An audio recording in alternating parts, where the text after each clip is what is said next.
So after Nick Saban's comments and after he apologized to Jackson State, Stephen A. Smith finally shows up. And this is so predictable. And right on cue on how Stephen A. moves. He only speaks up when it's okay to speak up, when his handlers tell him to speak up. I told you this in my previous video, and I chime in.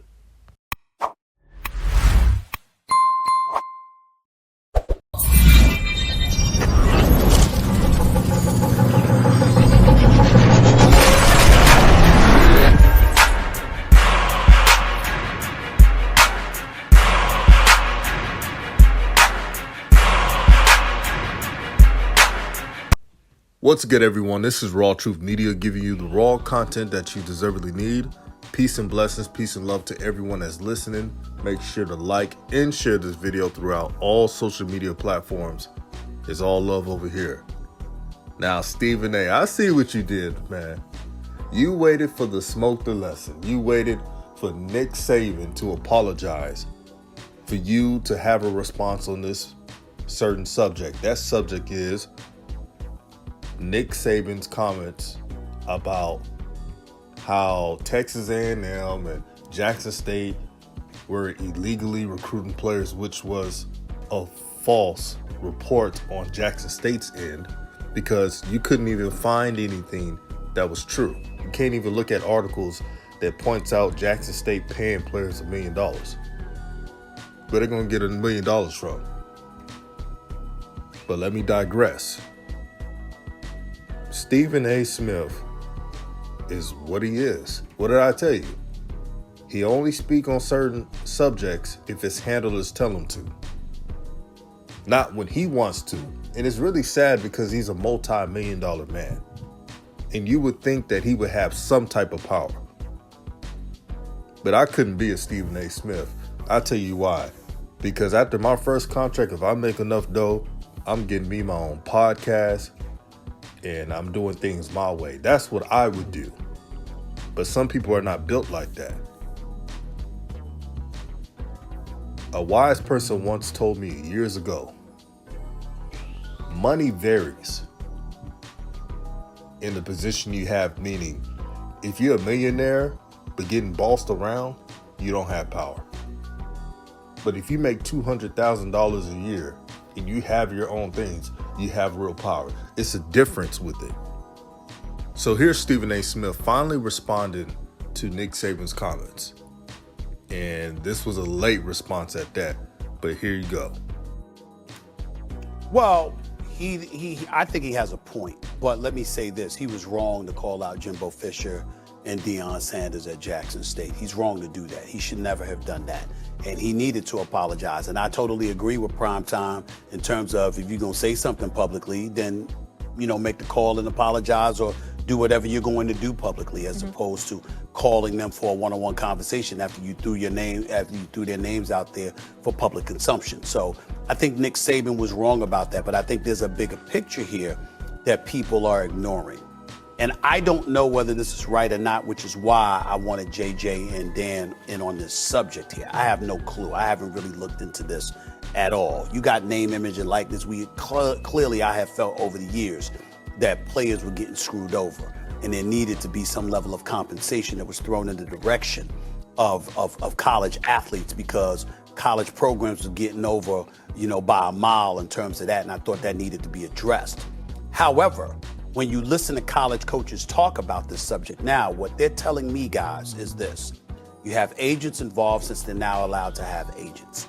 And what you were supposed to do was go outside the corridors of the football program and to use your name, image, and likeness to monetize your brand, per se, for lack of a better phrase, to go out there and to make money for yourself, with via promotion, marketing, et cetera, with various businesses that might support a program. And instead, what you're seeing is agents approaching programs, telling programs you need to take care of this player on this level, because if you don't, then we got this other program for him to come to. And that essentially programs are being extorted. Now, you got a lot of people that don't want to hear that from any kind of college football program. considering the money that they've made off of these athletes and the monies that athletes have been deprived of making all of these decades. However, my question to both of you is, if that is indeed the case, which sounds like that's what it is coming from Nick Saban. Nick Saban doesn't seem to me to be somebody focused on a program, which is why it was so egregious for him to mention program.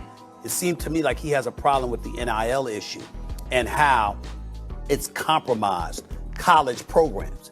And if it's compromised college programs, guys, I'm just deducing from a logical perspective.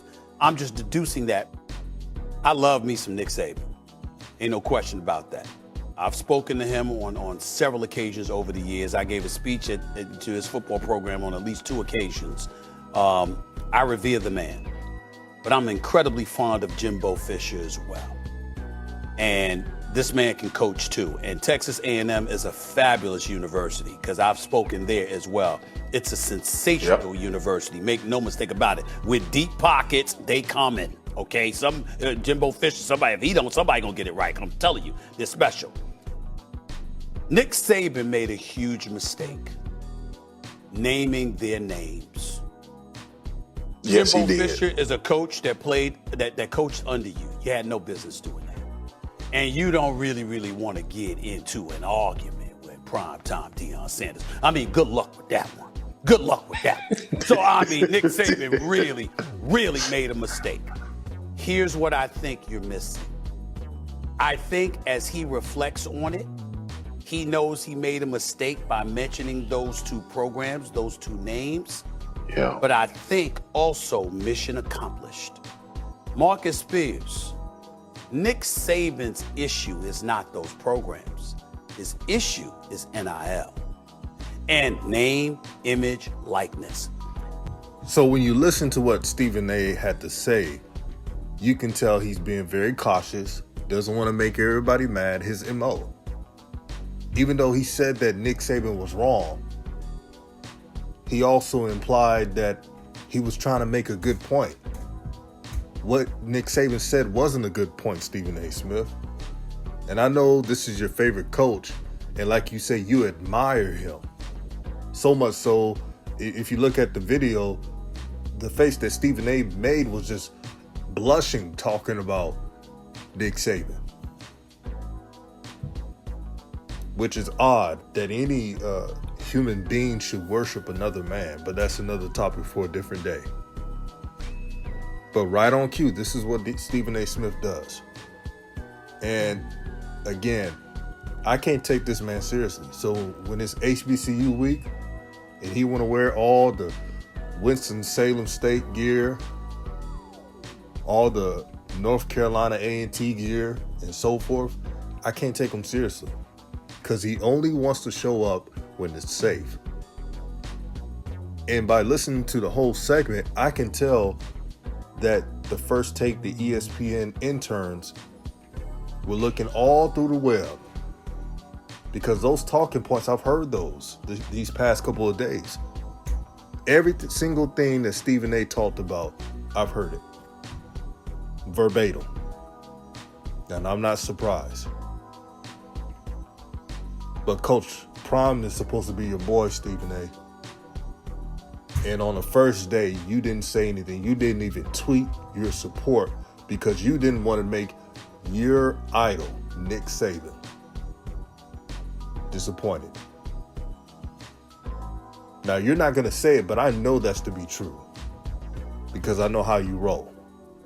For Nick Saban, I know you apologize, but let this be a lesson. Stop counting other people's pockets.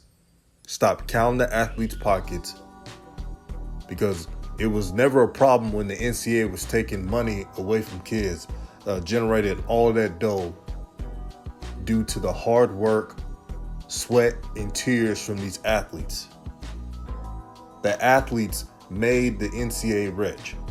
So I don't want to hear any complaints about them getting a lot of bread. I don't care if it's $500,000. I don't care if it's $1 million. I don't care if it's $5 million and so forth. Stop player hating. Mad because Texas A&M has found a way, a collective, which is around, I think they said $20 million. I could be wrong. Please correct me if I'm wrong, but they have a collective and they're doing well with it. See, I wasn't raised to be a player hater. So you're not going to see me dissing Texas A&M.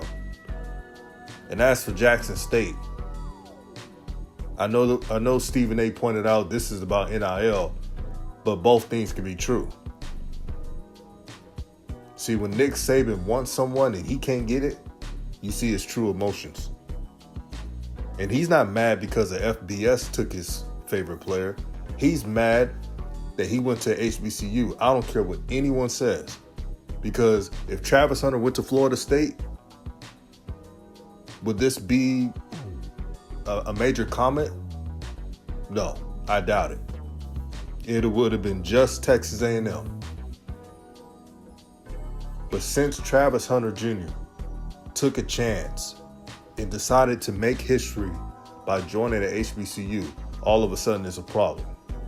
But I cannot wait for the day when every single HBCU gets a top 150 ranked player on their roster to change the fortunes of their program. I can't wait for the day, because if they can't handle that response for two top 50 players in Travis Hunter Jr. and Kevin Coleman joining Jackson State, just imagine when the SWAC has nothing but ranked athletes, MEAC, and so forth, Tennessee State, North Carolina A&T, and so many more. It's going to happen one day, rest assured. This is RawTruth Media, giving you the raw content that you deservedly need. You guys make sure to have the best day as possible. Treat everyone with respect, with humility, as well as just being a great person.